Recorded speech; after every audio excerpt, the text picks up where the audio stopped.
Materials we're gonna need. I have here a black with glitter yarn. It's gorgeous, and I have the label for it, so I can go and check the size of my hook, which is a 4 millimeters. And what I've done is I took my rubber one and my metal one, so I always have them handy just in case I get tired with one. I can always use the other. Scissors and tapestry needle. To get started for the kids, we're gonna do a slip knot and chains. The only difference here, you're gonna leave a slightly longer tail because we're gonna need it to close the headband. So I'm gonna start with 7 chains for kids. If you're doing this for adults, you are going to need around 10 to 12 chains, and always remember that you will always have one less chain when you finish this first row. 7 for kids is more than enough. You need to think that this should only cover a small section of the forehead, and then the crown should sit exactly by the headline. You're gonna go to the second chain from the hook and do 1 US single crochet or UK double crochet, and you're gonna do this across the entire chain spaces that you've done. In my case, I start with 7 chains. I will finish with 6 single crochets. Because as I always say, because we start from the second one from the hook, you will always have one less. And if you want to know how many you have, because this is quite important, you want to go and then check them out. So as you can see, a full V is 1, 2, 3, 4, 5, and the 6th one is just there hiding. For row number 2, you're going to chain 1 and turn your project.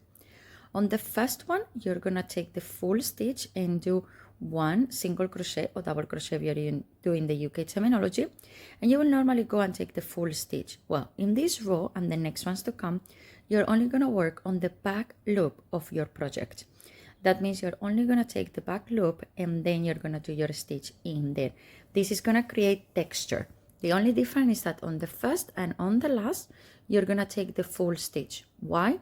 Because we want to create a really clean ends, and this is the only way. If you were to take the back loops also in there, you will create a gap that you will repeat constantly on the next rows to come.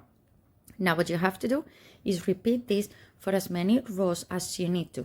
Chain 1, turn and continue, starting from the full stitch, doing 4 stitches only back loop, and then the last one will be a full stitch as well. So I will suggest for you right now that you pause the video in here and you continue working as many as you need. I've done 66 rows for my daughter. You have to do a multiple of 6 for the surrounding around the head. So pause your video and I see you in a moment. Once you have done all the rows that you need, which again, as I said before, has to be a multiple of 6. Here I have 66 rows done for my daughter's head. She's 7-year-old. Okay, so you're gonna come to the stitch where you have ended, and rather than continue working on the width of the headband, now we're gonna work on the height, which means that you're gonna chain 1 and you're gonna start working in all of those stitches. So before we were working on the width, right, on that section. Now we're gonna be working on the side of all the stitches we've done on the other side, and this time we're gonna work half double crochets for the US or half treble crochets for the UK terminology. And then this is gonna create the foundation of the crown. That's why we have to create this one. You cannot start doing the first stitches the other way because you don't have a foundation of stitches yet. Right now you only have like loops from the chains that you have created all along the length that you create for the headband. Okay, this is really important, and it's a step that many of you jump many times. That's why you say, I don't know how to continue, I don't know what's going on. Well, you always have to create a foundation. Pause your video, and once you have finished, we're gonna connect one side to another. So you are gonna basically go to the first chain that you've done. Do not lose any stitch in here. Go to the first chain and then do a slip knot in there. So you're connecting one side to another. Now, to continue, I will suggest you do this step first. Maybe you want to do it later on. It's entirely up to you, but it has to be done, and I think it's more comfortable if you do it right now. So I have chain 1 for securing where I'm working. Then you're going to grab your tapestry needle, and what you're going to do is, you remember the long tail we left? Well, now comes the time to use it. So you're gonna put it on your tapestry needle and then you're gonna connect both sides. For a clean, smooth, and more professional looking edge for the end of the connection, let's say, of your headband, I will suggest only take one of the loops from each side. So from one side you will be taking the front loop, from the other side will be the back loop, and you're gonna keep connecting them. If you were to take the full stitch, what is gonna happen is you're gonna create a really thick edge, and it's gonna be so obvious where is the connection. And then yes, you will have for this headband a front and a back of the project. If you do it really smoothly like this, make it tight, but only take either the front or the back loop. What is gonna happen is that it's gonna be so clean and neat that if this child or this grown-up put the headband in a different way, it will not have to always follow where is the front and where is the back, if that makes any sense to you.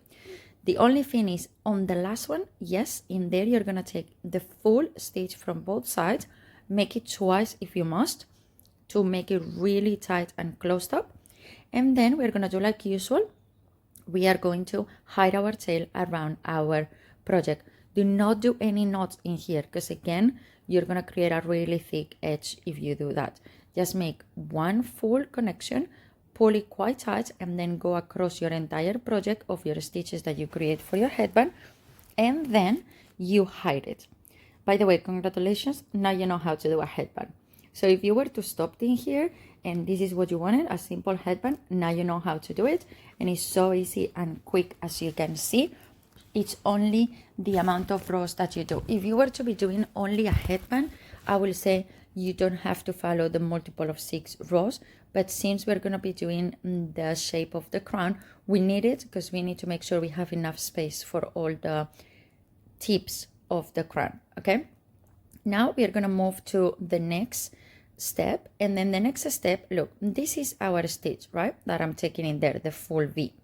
If you were to check on the back, we have front, back loop, and then we have the third loop. That loop is literally behind our stitch, which is the connection that closes the stitch, if that makes any sense. Right now how I explain it, but you should see it in there. So you're gonna ignore the V, and then you're gonna yarn over, and you're gonna go to that loop exactly as I'm showing you right now. So you can see the V is right underneath me. I'm working on the back, but this is not the back loop, this is the third loop, and you're gonna work that all the way across the entire circle that you just create of the headband. Why we're doing this? Because we want to create a really nice texture and edge for our crown to don't be plain and straight. We're creating a crown, it should be magical and spectacular and beautiful. Okay, so that's why you're gonna repeat this across your entire space. Now repeat this all the way along the third loop. Do it slowly, because if you're not used to, you might get lost. I'll suggest you pause the video here and you finish the entire row.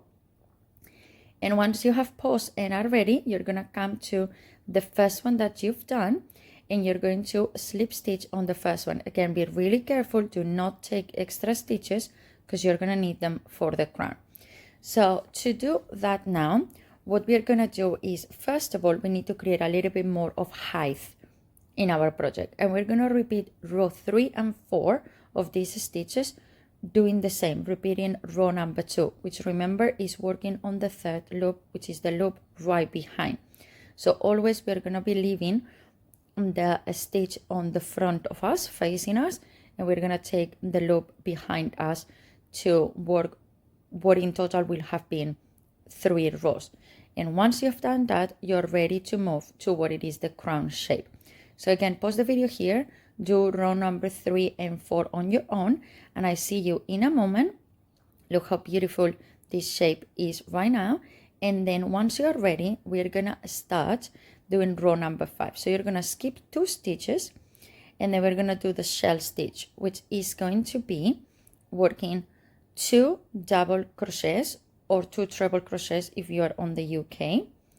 Then you're gonna work in the next in the same space. Okay, this is all worked on the same space. Then you're gonna do 2 treble crochets on the same space, which is in the UK is a double treble crochet.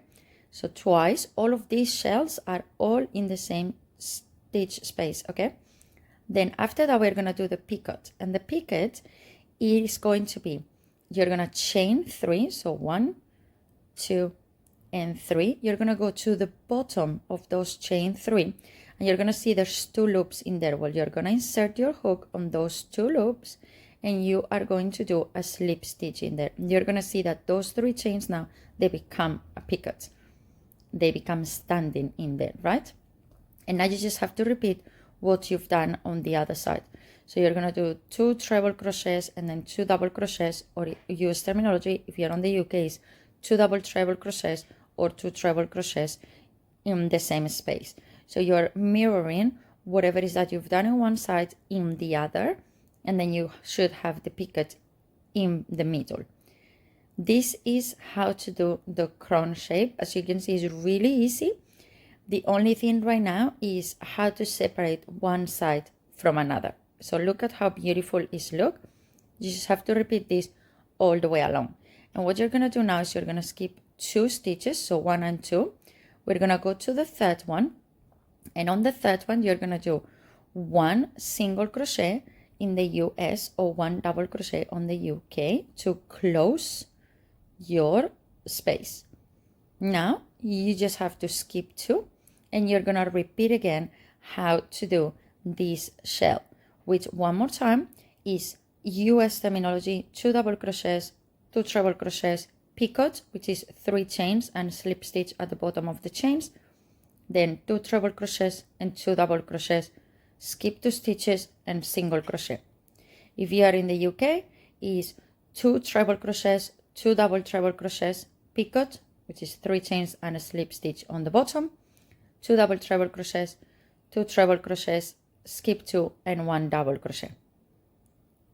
That's how simple it is, and you're going to repeat this all the way along. And now you should understand why it was so important that we make multiple of 6 rows, because in between the stitches that we separate the crown shape from and all the stitches that we have to do, otherwise we will not finish with an even number of them, and you might have a large gap where you cannot do any more of these shells. So pause your video here, continue along the entire project, the entire circle, and then I'm going to show you how to do row number 6, which is the last one, and then we can fasten off and our project will be finished. It's a really simple and easy project. You just have to pay attention, and as I say, look at me how I was getting confused on the skipping 2. That's really, really important to make sure that we have all of them. So pause your video here. This is how it should look once you come back to me. Could you leave it like this? Yes, but you will see that some of the shapes of the crown keep falling, and we want to make it quite thick that they will stand up on their own. So to do that, what we are going to do is going to be slip stitches around. So you have chain 1 to start, and then you are going to do slip stitches all the way around. For some reason in here I couldn't get the hold of my yarn properly to do it, so it's all slip stitches around, except for when you reach the picot. What you're gonna do to respect that shape and make it even more beautiful, you are gonna do in there 3 chains, and then you're gonna do a slip stitch on the bottom. So that is the way for you to continue respecting that shape and making sure that you're not removing what you're doing. So in there, you're going to insert first your hook over in there, do the slip stitch. Now 1, 2, 3. You're going to go to the bottom and do an extra slip stitch. So in the same gap, you should have 1 slip stitch, 3 chains, 1 slip stitch. And then you're going to continue doing slip stitches all the way around. And this what is going to create is a really beautiful and thick edge. And that is going to make that the crown stay standing and it doesn't flop in some of them, because it's still not thick enough. So you might feel like they are, some of them, quite twisty, and it's normal. You can always as well iron a little bit your project. And something that I haven't shared, but obviously I don't know why I never say it before. You should always make wet your projects once you finish, because when you make it wet and you let it dry in a flat surface, what is that? Is seals the project, and then like that you make sure it looks really beautiful. So pause your video and continue doing it. Here, as you can see, I already done it. Can you see the difference now? How all the crown stays standing. And then the last thing that you have to do, well, is fasten off your ends and you will be absolutely done with your project. I hope you like it. Here is my daughter wearing it, so you can see how is it look, which is really beautiful. And it should not be thicker or taller than this, okay? This is how it should look like, and look that edge, how beautiful it is. I hope you like it, and I see you on the next one. Bye.